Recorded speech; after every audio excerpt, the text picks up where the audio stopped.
Hello and welcome to renaissance 2.0। मैं हूं शिवांग भारद्वाज और आज हम बात करेंगे क्लास 11th की पॉलिटिकल साइंस की बुक 2 का चैप्टर 7 नेशनलिज्म। अगर आपको इस चैप्टर में कोई भी डाउट आता है तो आप मुझसे इंस्टाग्राम पे डायरेक्टली क्लियर कर सकते हो, क्योंकि हो सकता है कि मैं यूट्यूब पे सब कमेंट्स का रिप्लाई ना कर पाऊँ, बट इंस्टाग्राम पे मैं हमेशा अवेलेबल होता हूँ। इंस्टाग्राम का लिंक आपको नीचे डिस्क्रिप्शन में मिल जाएगा। तो अब चैप्टर शुरू करते हैं। चैप्टर का नाम है नेशनलिज्म, यानी देशभक्ति की फीलिंग। अब इस चैप्टर में हमें ये ध्यान रखना है कि यहाँ हमें ये नहीं पढ़ना कि ये क्यों आया या कैसे आया, बल्कि इस चैप्टर में हम सिर्फ ये समझेंगे कि ये है क्या और हमारे लिए क्या काम करता है। अगर नेशनलिज्म का सही मतलब समझना है तो हमें देश से ऊपर उठ के चीज़ों को देखना होगा कि नेशनलिज्म की डेफिनेशन वर्ल्ड के लिए क्या है। और अगर इसकी हिस्ट्री के बारे में बात करें तो नेशनलिज्म का कॉन्सेप्ट पिछले करीब 200 सालों में आया और इसी की वजह से हमारी हिस्ट्री इतनी शेप हुई। नेशनलिज्म की वजह से ही कितने देश एक हुए और कितने देशों में लड़ाइयाँ हुई।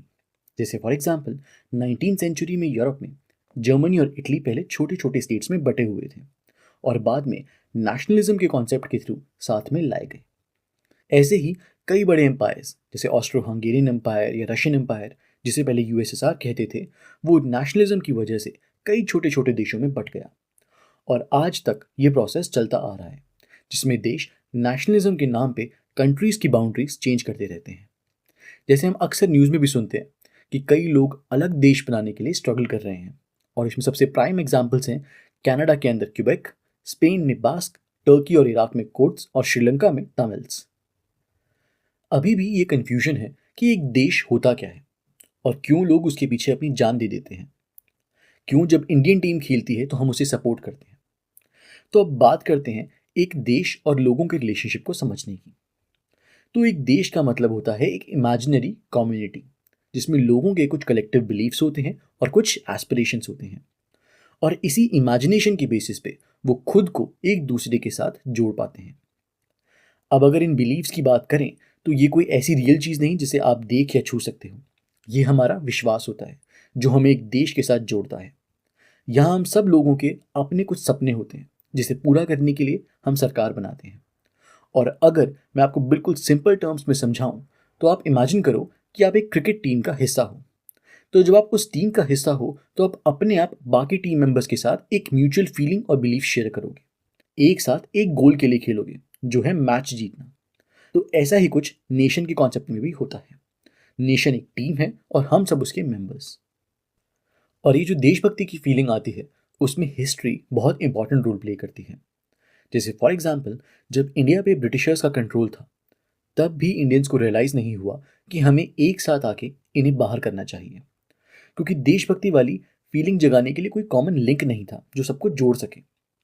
तब हमारी फ्रीडम फाइटर्स ने हमारी रिच हिस्ट्री का यूज़ किया कि कैसे सदियों से हमारा देश एक मिसाल रहा है और कैसी कम्युनिटीज़ एक साथ रही हैं, और तब जाके फाइनली लोगों में देशभक्ति वाली भावना जागी।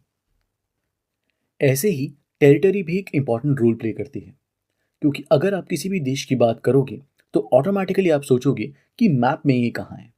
जैसे फॉर एग्जांपल जब भी हम इंडिया की बात करते हैं तो दिमाग में इंडिया का एक मैप फॉर्म हो जाता है, और जब भी हम अपने देश की बात करते हैं तो हम हमेशा मातृभूमि या जन्मभूमि की बात करते हैं, क्योंकि जिस जमीन पे हम पैदा होते हैं और रहते हैं उसके साथ हमारा एक खास रिश्ता जुड़ जाता है और उसे हम अपना मानते हैं। यही रीज़न है कि कई बार ज़्यादा लोग एक ज़मीन पे हक दिखाते हैं और उसकी वजह से लड़ाइयाँ होती हैं। अगली चीज़ जो हमें साथ जोड़ती है वो है हमारे पॉलिटिकल आइडियल्स, यानी एक कॉमन विजन देश के लिए, जिसे पूरा करने के लिए हम सरकार बनाते हैं। और जब भी हमें सरकार चूज़ करनी होती है तो हम उसे ही वोट करते हैं जिसके साथ हम ज़्यादा कनेक्ट कर पाते हैं, प्लस जिसके बारे में हमें पता होता है कि अगर ये सरकार आएगी तो देश के फ्यूचर के लिए कुछ सही काम करेगी। अब कई लोग इसमें भी बिलीव करते हैं कि अगर एक देशभक्ति वाली फीलिंग लानी है तो सिर्फ पॉलिटिकल विजन ही काफ़ी नहीं है। इसके अलावा हमें एक शेयर्ड कल्चरल आइडेंटिटी भी चाहिए, जैसे एक कॉमन लैंग्वेज। क्योंकि जब हमारे त्यौहार सेम होते हैं, हम सेम भाषा बोलते हैं, सेम खाना खाते हैं, तो हम ज़्यादा अच्छे से एक दूसरे के साथ कनेक्ट हो पाते हैं। बट ये कल्चरल आइडेंटिटी कई बार एक डेमोक्रेटिक देश के लिए प्रॉब्लम भी बन सकती है, और इसके पीछे दो रीजंस हैं।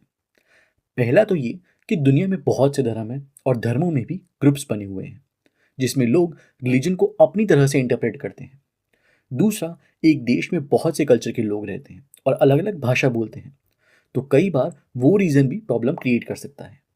इसीलिए बेहतर यही है कि देश को हम पॉलिटिकल टर्म्स में इमेजिन करें, ना कि कल्चरल टर्म्स में। यानी लोगों में रिलीजन या लैंग्वेज को लेके नहीं, बल्कि कॉन्स्टिट्यूशन को लेके देशभक्ति की भावना आनी चाहिए।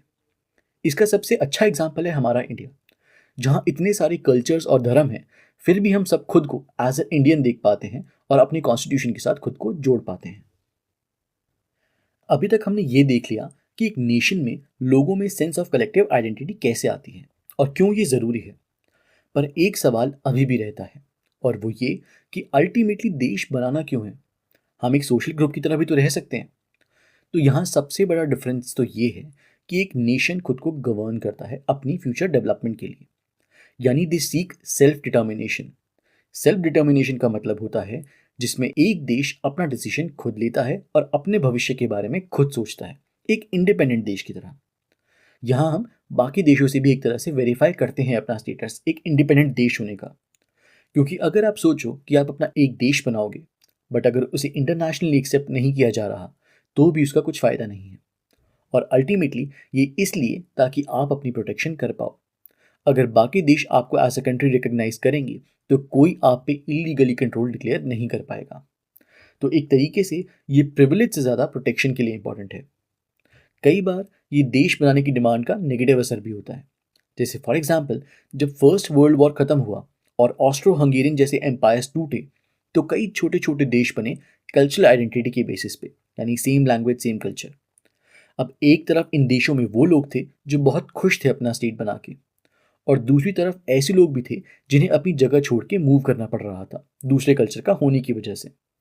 और ये वो लोग थे जो कई जनरेशन से वहाँ रह रहे थे, but one culture one nation के कॉन्सेप्ट की वजह से ऐसे लाखों परिवारों को अपनी जगह छोड़ के जाना पड़ा। क्योंकि ऑब्वियसली एक देश में कई कल्चर के लोग रहते हैं, और आप अगर ऐसा कॉन्सेप्ट लेके आओगे तो लाखों लोग इम्पैक्ट होंगे ही। ये मुश्किल और भी ज़्यादा उन लोगों के लिए था जो माइनॉरिटी में थे, क्योंकि अक्सर उनके साथ अन्याय ही होता है। और इसीलिए हम देखते हैं कि आज के टाइम पे इंडिपेंडेंट देश बनाने की डिमांड बढ़ती जा रही है।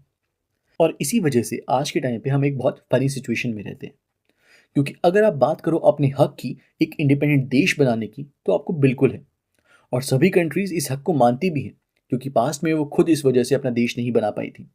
लेकिन जब आज के टाइम पे एक कल्चरल ग्रुप बात करता है एक देश के अंदर अपना खुद का अलग देश बनाने की, तो उस डिमांड को नकार दिया जाता है।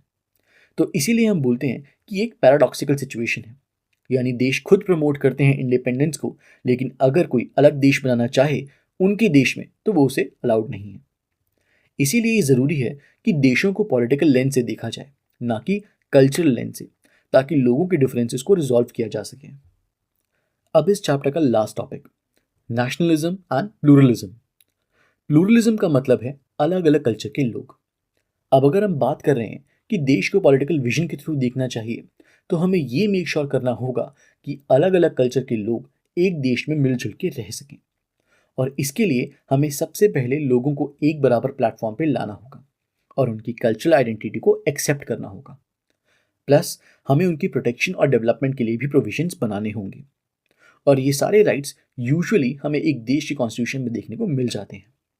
अगेन, इसका सबसे अच्छा एग्जाम्पल है हमारा इंडिया, जहां हमारे कॉन्स्टिट्यूशन में सबके लिए प्रोविजंस बनाए गए हैं। और कई बार जब हम बात करते हैं right to national self determination की, तो लोग उसे गलत समझ लेते हैं कि उन्हें राइट है अपना खुद का देश बनाने की कल्चरल आइडेंटिटी के बेसिस पे। बट ऐसा बिल्कुल नहीं है, क्योंकि अगर ऐसे ही हर कोई अपना देश बनाने लग गया तो हो गया काम। तो ये था हमारा 7th चैप्टर, नेशनलिज्म। अगर आपको वीडियो अच्छी लगी तो इसे दूसरों तक पहुंचाने में हमारी हेल्प करें, और अपने सभी दोस्तों और क्लासमेट्स के साथ शेयर करें, ताकि मुझे मोटिवेशन मिले आपके लिए ये वीडियोस बनाने का, और हम साथ में ह्यूमैनिटीज़ का सारा सिलेबस कवर कर पाएँ। Keep learning and I will see you in the next chapter.